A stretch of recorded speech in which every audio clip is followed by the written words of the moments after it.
Learners इन constructivist classroom. ठीक है, अगर बात कर ली जाए कंस्ट्रक्टिविस्ट की, तो इसकी मीनिंग क्या होती है? जैसे कंस्ट्रक्ट करना, कुछ बनाना, नया बनाना, रचना करना किसी चीज़ का, तो ये निर्माणवाद या रचनावाद से संबंधित है। ठीक है, निर्माणवाद या रचनावाद। तो आपको पता है जहाँ पर कुछ क्रिएटिव हो रहा होगा वो क्लासरूम बढ़िया होगा। ठीक है ना, तो देखते हैं क्या ऑप्शन है। Interact in group and create noise in the classroom. बच्चे आपस में बात कर रहे हैं और क्लास में शोरगुल हो रहा है ना? ठीक है, ये सही है। Pen down all option in the notebook. सभी लोग नोट पेपर लिखे जा रहे हैं। सिर्फ लिखना ही रचनावाद का सिद्धांत नहीं है, और ना ही ऐसा कोई क्लासरूम है जिसमें शोर न हो, बच्चे सिर्फ लिखते जा रहे हैं बिना समझे बुझे, बिना इंटरेक्ट किए। Interact only with teacher. सिर्फ इंटरेक्ट तो कर रहे हैं लेकिन सिर्फ टीचर के साथ, ओनली जो है। और ये केवल शब्द जो आता है वो निगेटिव टैग है, आपको पता ही होगा, तो ये भी आपका हुआ नहीं। Do not interact at all, मतलब कि हम इंटरेक्ट ही नहीं बच्चे को करने दे रहे हैं, बच्चा इंटरेक्ट ही नहीं किसी से कर रहा है, तो ये भी आपका गलत हुआ। इस हिसाब से निर्माणवाद क्लासरूम के या प्रगतिशील क्लासरूम की बात कर ली जाए, ठीक है, तो वो सबसे बढ़िया हो जाएगा कि बच्चे आपस में बात कर रहे हैं और क्लास में थोड़ी बहुत शोरगुल हो रहा है। कहाँ ये बात हो जाती है कि ऐसे कहाँ के ऐसे स्कूल हैं जहाँ पे बच्चे न बात करते हो और सिर्फ टीचर ही बोलता जा रहा हो, बच्चे आपस में इंटरेक्ट नहीं कर रहे हैं, टीचर से इंटरेक्ट नहीं कर रहे हैं। ठीक है, तो ये पहला ऑप्शन बिल्कुल सही हो जाएगा। आगे चलते हैं, अगला क्वेश्चन देखते हैं। Which have the following do not constitute as the principle of language teaching. इसमें से लैंग्वेज टीचिंग का तरीका क्या नहीं है? ठीक है, नेगेटिव क्वेश्चन है तो नेगेटिव ऑप्शन आपका सही हो जाएगा। सिलेक्शन एंड ग्रेडिंग, यानी कि आप बच्चे को ABCD ग्रेड कर रहे हैं, तो ग्रेड करना सही नहीं है, आप जानते हैं। Focus exclusively in reading skills, teacher in an integrated manner, exposure to language. ठीक है, अब बात कर लेते हैं क्या है क्वेश्चन को और समझते हैं। ठीक है, तो क्वेश्चन को हमने देखा कि एक constitute as a principle language teaching में क्या सही नहीं होगा, तो आप ग्रेड तो करेंगे नहीं। ठीक है, focus exclusively in reading skill, बिल्कुल हम रीडिंग जो स्किल है बच्चे की उस पर हम फोकस करें, ये तो सही है कुछ। Teacher in an integrated manner, तो इंटीग्रेटेड मैनर में टीचर नहीं है। ठीक है, एक्सपोजर और लैंग्वेज, लैंग्वेज के बहुत प्रकार आपको नहीं चाहिए, बहुत अंदर तक घुस के लैंग्वेज को आपको नहीं पढ़ना है, लेकिन हाँ हम फोकस करते हैं, यानी आप फोकस करें कि कहाँ पे लैंग्वेज टीचिंग का मतलब है कि बच्चा रीडिंग कितना बढ़िया कर रहा है। अगर बच्चे की रीडिंग बढ़िया होगी तो बच्चा क्या कर पाएगा, अपना कम्युनिकेट लेवल बढ़िया कर पाएगा, लोगों से कम्युनिकेशन अच्छे से कर पाएगा, अपनी बात को लोगों के सामने रख पाएगा, और जब बच्चा बोल अच्छे से लेगा तो वो लिखने का भी तरीका, प्रोनाउंस करने के साथ साथ लिखने का भी तरीका सीख लेगा। तो इसके हिसाब से दूसरा ऑप्शन बिल्कुल सही हो जाएगा कि एक प्रिंसिपल ऑफ लैंग्वेज लर्निंग में रीडिंग स्किल्स को इम्प्रूव करना इम्पॉर्टेंट है। इसके साथ साथ अगर इन चारों में सबसे बेहतर ऑप्शन ये ही है, दूसरा ऑप्शन ही है, और भी क्वेश्चन ऑप्शन हो सकते थे अगर इससे बेहतर ऑप्शन होते, तो फिलहाल इन चारों ऑप्शन में दूसरा ऑप्शन सही है। Which of the following is not the purpose of remedial teaching, तो उपचारात्मक शिक्षण की बात हो रही है, जहाँ पे बच्चे को कोई प्रॉब्लम है तो उसका उपचार किया जा रहा है, समस्या समाधान की जा रही है, तो कौन सा इसका उद्देश्य नहीं है? नेगेटिव क्वेश्चन है, नेगेटिव ऑप्शन ही सही होगा। तो देखते हैं, to eliminate ineffective habit, यानी कि बच्चों को जो एलिमिनेट करना है। ठीक है, दूसरा ऑप्शन है to teach again the language item not learn properly. Eliminate effective habit, effective जो ज़रूरी हैं चीज़ें, जो सही आदतें हैं उनको एलिमिनेट तो करेंगे हम। ठीक है, to teach again the language item not learn properly, जो चीज़ें नहीं अच्छे से बच्चा सीख पा रहा है उसको दोबारा सिखाया जाती है, तो सही है। तो ये तो आप ऑप्शन होंगे। To make learners learn by drilling, तो ड्रिल से जब याद करने की बात होती है तो आपको पता है पैडागॉजी में ड्रिलिंग सही नहीं है जब तक मैथ की बात ना आए।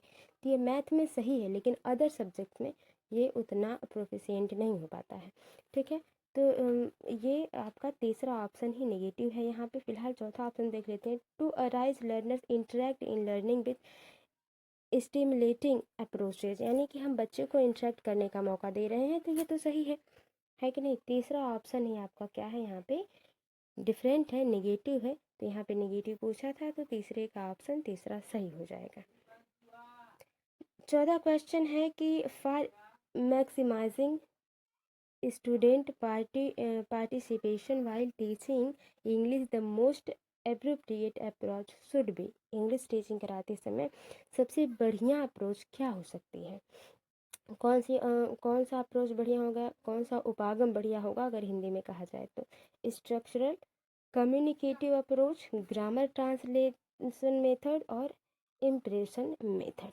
देखिए इम्प्रेशन की बात कर ली जाए तो ऐसा कोई मेथड होता नहीं। 3 ऑप्शन बचे। 3 ऑप्शन पे अगर हम बात कर लें स्ट्रक्चर अप्रोच, तो यहाँ पे इंग्लिश टीचिंग की सबसे बढ़िया अप्रोच कौन सी होगी जिसमें बच्चा क्या कर रहा है, स्टूडेंट पार्टिसिपेशन वाइल टीचिंग, यानी कि पार्टिसिपेट कर रहा है, बात कर रहा है। तो जहाँ पे बात करने की बात होगी वहाँ पे कम्युनिकेटिव अप्रोच ही बढ़िया होगा। यानी कि कोई भी चीज़ सिखाने का सबसे बेहतर तरीका है कि आप उसे मौखिक तरीके से पहले सिखाएं फिर लिखित तरीके से जाएं। तो वही बात है, तो कम्युनिकेटिव अप्रोच सबसे बढ़िया हो जाएगा। तो ग्रामर ट्रांसलेशन मेथड यहाँ पे बढ़िया नहीं होगा, लेकिन दूसरा ऑप्शन यहाँ पे सही हो जाएगा क्योंकि यहाँ पे बच्चा क्या कर रहा है, पार्टिसिपेट कर रहा है, एक्टिव है, बात विवाद कर रहा है, बातचीत कर रहा है। अगले क्वेश्चन पे ध्यान दिया जाए। 5वां क्वेश्चन है, if a teacher want to cater, ठीक है, in cater to learning style of all children she should, यानी कि आप अध्यापक क्या चाह रही है, कैटलर मतलब हो जाएगा कि पूरा करना। हम लर्निंग स्टाइल को बच्चों से क्या वो करवाना चाह रही है, पूरा करवाना चाहिए अच्छे तरीके से। ठीक है, तो वो क्या चाह रही है, एडवाइज चिल्ड्रेन टू, उसे क्या करना चाहिए, टीचर को क्या करना चाहिए, एक अच्छे पूरी तरह से एक लर्निंग स्टाइल सिखाने की। यानी कि अगर आपको कोई भी भाषा आती हो लेकिन अगर आप उस प्रोनाउंसिएशन से, उस एक्ट से उस भाषा को नहीं बोलते हैं तो उस भाषा में थोड़ी सी कमी होती है। चाहे वो क्षेत्रीय भाषा हो, बोली हो कोई, या कोई राजभाषा हो, राजकीय भाषा हो, या क्षेत्रीय भाषा हो, या कहीं की भी भाषा, कोई भी भाषा प्रोजेक्ट ले लीजिए आप। अगर आप उसमें एक्ट नहीं कर पा रहे हैं, प्रोनाउंसिएशन नहीं कर पा रहे हैं अच्छे से, तो वो थोड़ी सी प्रॉब्लमेटिक हो जाती है ना, इफ़ेक्टिव नहीं लगती। तो ऑप्शन देखते हैं, advise children to join co curriculum activity to show their talent and style, learning style. ठीक है, आगे देखते हैं, revise a lesson before they appear in summative assessment exam. तो आपको पता है कि सबमिटिव एग्ज़ाम असेसमेंट एग्ज़ाम कब होते हैं, वो लास्ट ईयर के लास्ट मंथ में, यानी कि पूरा जितना भी एक साल का रिवीजन होता है पढ़ने लिखने के बाद लास्ट में जो है सबमिटिव असेसमेंट होता है। तो ये नहीं बेहतर है क्वेश्चन के हिसाब से। Test the student frequently to ensure that they learn the concept thoroughly, यानी कि बच्चा कॉन्सेप्ट को उसी तरह ग्रहण कर रहा है जिस तरह से आप बोल रहे हैं पूरा फ्रिक्वेंटली। तो कॉपी कर लेना तो सही बात है नहीं। Employ variety of teaching method, बिल्कुल आप वेराइटी ऑफ टीचिंग मेथड, अलग अलग बच्चों को अलग अलग तरीके से सिखाएं। And more to assess what cater to the diversity among, यहाँ पे एमंग होगा द लर्नर, यानी कि डाइवर्सिटी, अलग विविधता, विविध तरीके से चीज़ों को सिखाया जाए बच्चों को ना। तो जहाँ पे बहुत तरीके होंगे, बहुत सारे सोचने के तरीके हों, बात रखने के तरीके हों, एक प्रश्न के कई तरीके से हल निकले अगर, तो वो सबसे बढ़िया हो जाएगा। यहाँ पे कर के सीखने की बात हो रही है, तो 5वें का चौथा ऑप्शन बिल्कुल सही हो जाएगा। Which of the following is the most effective teaching strategy in a language classroom, यानी कि भाषा शिक्षण के क्लास में या भाषा शिक्षण में सबसे बढ़िया जो है अधिगम स्ट्रेटजी क्या हो सकती है? ऑप्शन देखते हैं, lying emphasis on correct pronunciation, हमें सिर्फ क्या करना चाहिए, प्रोनाउंसिएशन पर ध्यान देना चाहिए। ये reading literature allowed from a book, मतलब कि बुक के लिटरेचर को पढ़ने से आप अच्छा सीख सकते हैं। ठीक है। Emphasizing on reading with correct pronunciation and expression, यानी कि आप प्रोनाउंसिएशन भी बढ़िया करें और जो एक्सप्रेस आप कर रहे हैं, बात जिससे कह रहे हैं, वो लैंग्वेज के हिसाब से वो एक्सप्रेशन आना चाहिए आपके चेहरे पे, ठीक है, थोड़ा बहुत। Discussing a topic of learner interest and focusing on vocabulary in context. अब समझते हैं क्या कहा जा रहा है। जब आपको कोई भी भाषा शुरू से सीखनी है और इफ़ेक्टिव तरीके से सीखनी है, कि आप पूरी तरह से 1-1.5 घंटे उस किसी भी भाषा में, जिस भी भाषा को आप पढ़ रहे हैं उसमें आप पूरे 1-1.5 घंटे तक तर्क वितर्क कर पाएँ, है कि नहीं? तो उसमें आपको क्या करना पड़ेगा? आप सबसे पहले तो इंटरेस्ट देखेंगे ना, कि कौन सा टॉपिक आपको पसंद है, पहले डिस्कस करेंगे उसके बारे में, ठीक है? क्या इंटरेस्ट है बच्चे का, किसमें रुचि है, किस भाषा में, वो। उसके बाद फोकस करेंगे उसकी वोकैबुलरी पे, ठीक है ना, कि उसने अब तक कितना सीखा है कुछ नया, और अभी उसे कितना सिखाने की ज़रूरत है। तो सबसे बढ़िया ऑप्शन जो हो जाएगा, चौथा हो जाएगा, छठे का चौथा ऑप्शन, जहाँ पे बच्चे के बारे में सोचा जाए, वो ऑप्शन सही होगा। Learners can be motivated to learn and master a subject when they know. कह रहा है कि जो अधिगम करता है, जो सीखने वाले बच्चे हैं, वो मोटिवेट हो सकते हैं, और जो भी सीख रहे हैं उसमें मास्टर हो सकते हैं, यानी कि उसमें बहुत अच्छे हो सकते हैं। तो सब्जेक्ट व्हेन दे नो, जो भी सब्जेक्ट उनकी रुचि का हो, वो क्या जानेंगे कि उसमें बच्चा मास्टरी कर सकता है, बेहतर हो सकता है। That they will be tested on their understanding of the subject context in their examination. Examination की बात करी जा रही है, कि वहाँ पे ये हो जाएगा कि एग्जामिनेशन में वो समझ पाएँ कि कौन सा सब्जेक्ट, जो कंटेक्स्ट है वो किस सब्जेक्ट में आ रहा है और किस प्रकार से आ रहा है टेस्ट के लिए, ठीक है। believe that the work they are doing is interesting and relative to their own life and their teaching life। उन्हें ये विश्वास कर लेना चाहिए कि जो भी पढ़ाया लिखाया जा रहा है वो उनके इंटरेस्ट के हिसाब से है, और उनके रियल लाइफ से वो क्या करेगा, रियल लाइफ में उस काम आएगा। मतलब बच्चे को ये मान लेना चाहिए, क्या बिलीव कर लेना चाहिए, विश्वास करें, चाहे वो हो चाहे ना हो, उसे विश्वास कर लेना चाहिए। Anticipate that they will receive positive reinforcement. उन्हें ये ज्ञात होना चाहिए, पता होना चाहिए, कि पता हो कि बच्चा जो भी यहाँ सीखेगा वो क्या हो, पॉजिटिव होगा, वो पॉजिटिव पुनर्बलन होगा। देखिए पुनर्बलन जो है वो दो, नेगेटिव और पॉजिटिव, दो प्रकार का होता है। तो यहाँ पे पॉजिटिव की बात की गई है, तो सबसे बेहतर तो ये हो जाएगा यहाँ पे। फॉर अचीविंग इंस्ट्रक्शनल ऑब्जेक्टिव्स, यानी कि जो भी वो सीख रहे हैं उनके लाइफ से में क्या अचीव होगा उसके हिसाब से, और पॉजिटिव रीइंफोर्समेंट हो, ठीक है। यहाँ पे बच्चे को सिर्फ बिलीव कर लेना है, विश्वास कर लेना है। Perceive that they would perform better than their peers. उन्हें ये महसूस करना चाहिए, ये समझ लेना चाहिए कि वो अपने क्लासमेट से बढ़िया सीखेंगे। तो जहाँ पे प्रतिस्पर्धा की बात हो, कंपटीशन की बात नहीं हो रही है, तो ये ऑप्शन और ये ऑप्शन दोनों तो गलत हो जाता है। थोड़ा बहुत ये दोनों मिलते हैं, लेकिन सबसे बेहतर हो जाता है पॉजिटिव रीइंफोर्समेंट वाला। सातवें का तीसरा ऑप्शन बिल्कुल सही हो जाता है। आगे देखते हैं, which strategy can not be use to train student for good speech. अच्छे भाषण के लिए बच्चे के लिए कौन सी स्ट्रेटजी अच्छी नहीं होगी? Demonstrative correct pronunciation, practicing the correct position of the tongue and lips, यानी कि जो बोलने का तरीका है, प्रोनाउंसिएशन का जो तरीका है वो सीखें पहले, ठीक है। गुड स्पीच का मतलब तो ये भी सही है, करेक्ट प्रोनाउंसिएशन भी होना चाहिए, लेकिन providing opportunity to learn to speech in a neat life situation, साफ सुथरे सिचुएशन में ही आप अपॉर्चुनिटी मिले बच्चे को बोलने की। Providing opportunity of learner to speak a minute to enable you to diagnose the error, मतलब कि 1 मिनट के लिए बच्चों को बोलने दिया जाए और उसमें जो गलतियां हैं उसको देखा जाए। तो देखिए सबसे बढ़िया हो जाएगा कि अगर आप अच्छी स्पीच बच्चे को देना चाहते हैं, बच्चा अच्छे तरीके से बोले, तो हम उसे क्या करवाएंगे,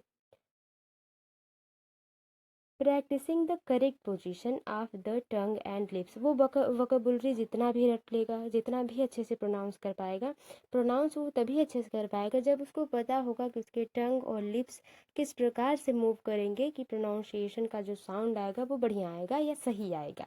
तो दूसरा ऑप्शन बिल्कुल सही हो जाता है। 8 का दूसरा ऑप्शन बिल्कुल सही हो जाता है। लैंग्वेज इज़ सबसे ज़्यादा पूछा जाने वाला क्वेश्चन की भाषा है क्या?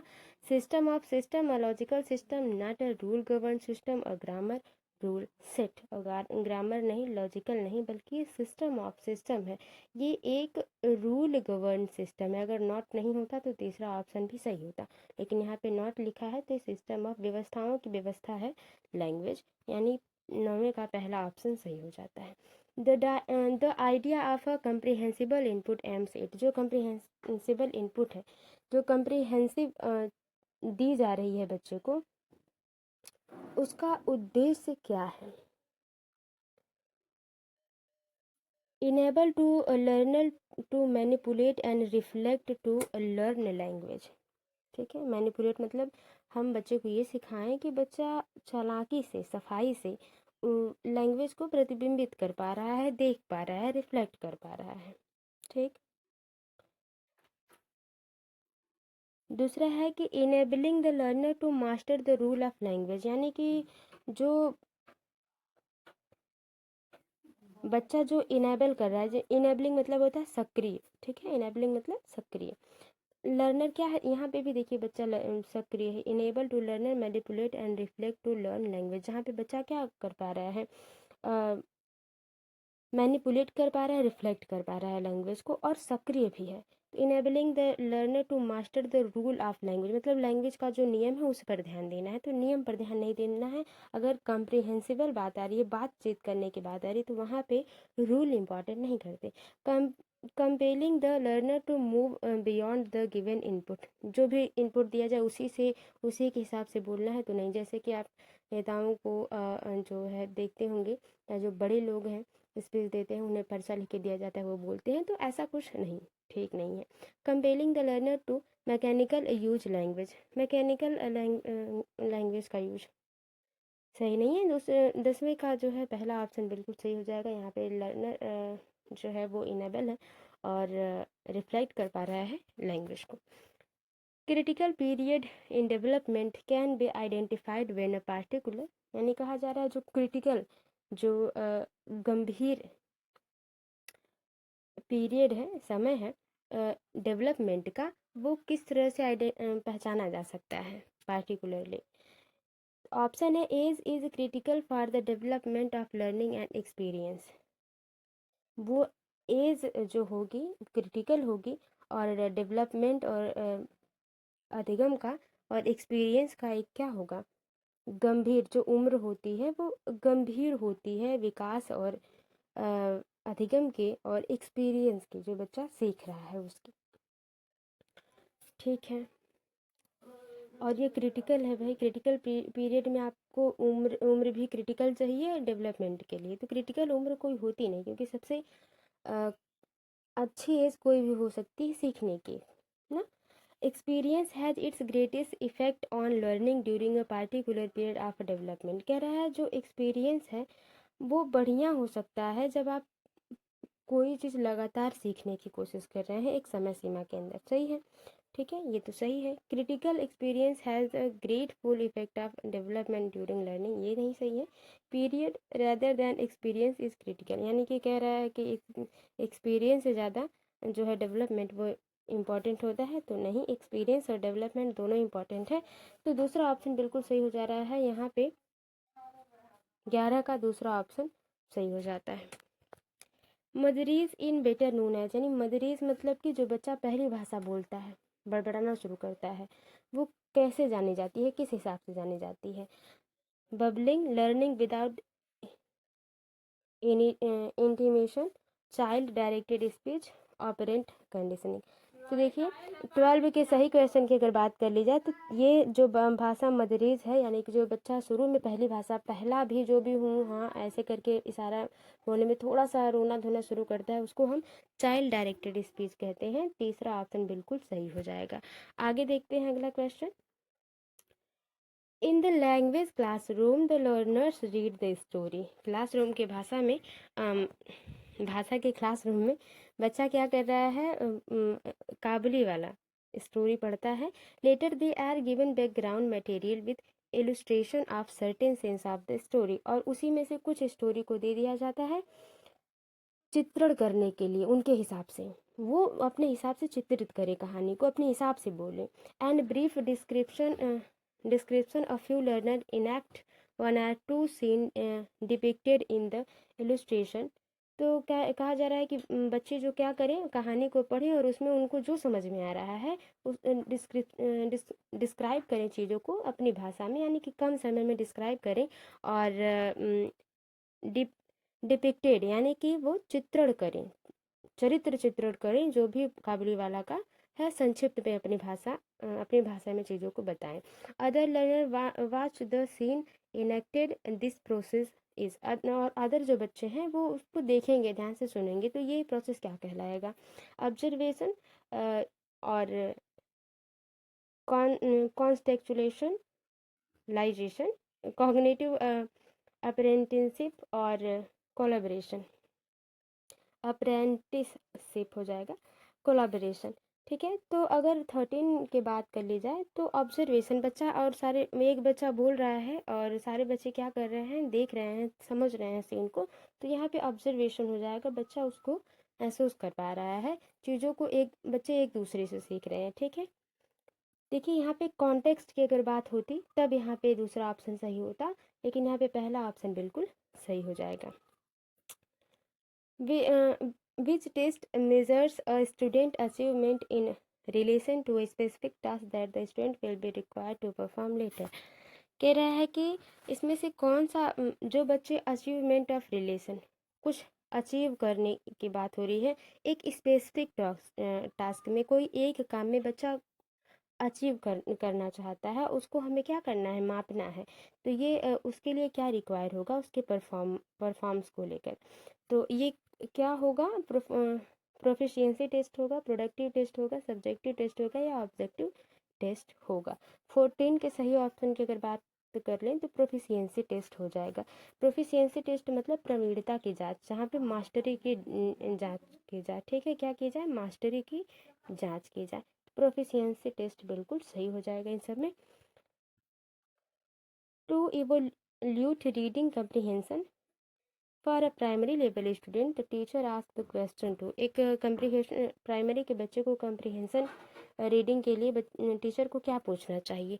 Detail story in their own word or summarize the main idea, कहना चाहिए कि जो भी कहानी तुमको पता है उसको तुम बताओ, अपनी भाषा में समराइज करो। ठीक है, तो ये बात तो सही है, ये कम्प्रीहेंशन का बेस्ट तरीका है। Maintaining a diary based on one of the character, किसी एक कैरेक्टर पर उन्हें लिखना है, डायरी कंप्लीट करनी है, तो ये उतना इफेक्टिव नहीं होगा।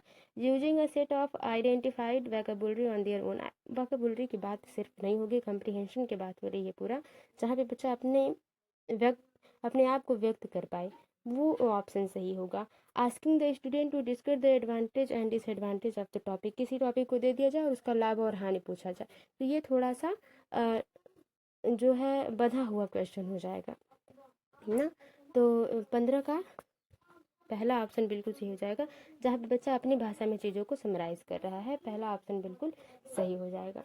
ठीक है, और ये थे 15 क्वेश्चन। आई होप आपको पसंद आए होंगे, वीडियो थोड़ी सी भी हेल्प लगी, वीडियो को लाइक करें, शेयर करें, कमेंट बॉक्स में बताएं कि आपका स्कोर इन 15 में से कितना रहा और आपको ये क्लास कैसी लगी, और CDP की बेहतर क्लास ली जा चुकी है, अगर आपने नहीं देखी है तो जाके जरूर देखें, बताएं आपका स्कोर कितना रहा उन क्लासेस में। फिलहाल चलते हैं, मिलते हैं आपसे अगली वीडियो में, तब तक के लिए bye bye, take care, be positive, be motivated, धन्यवाद।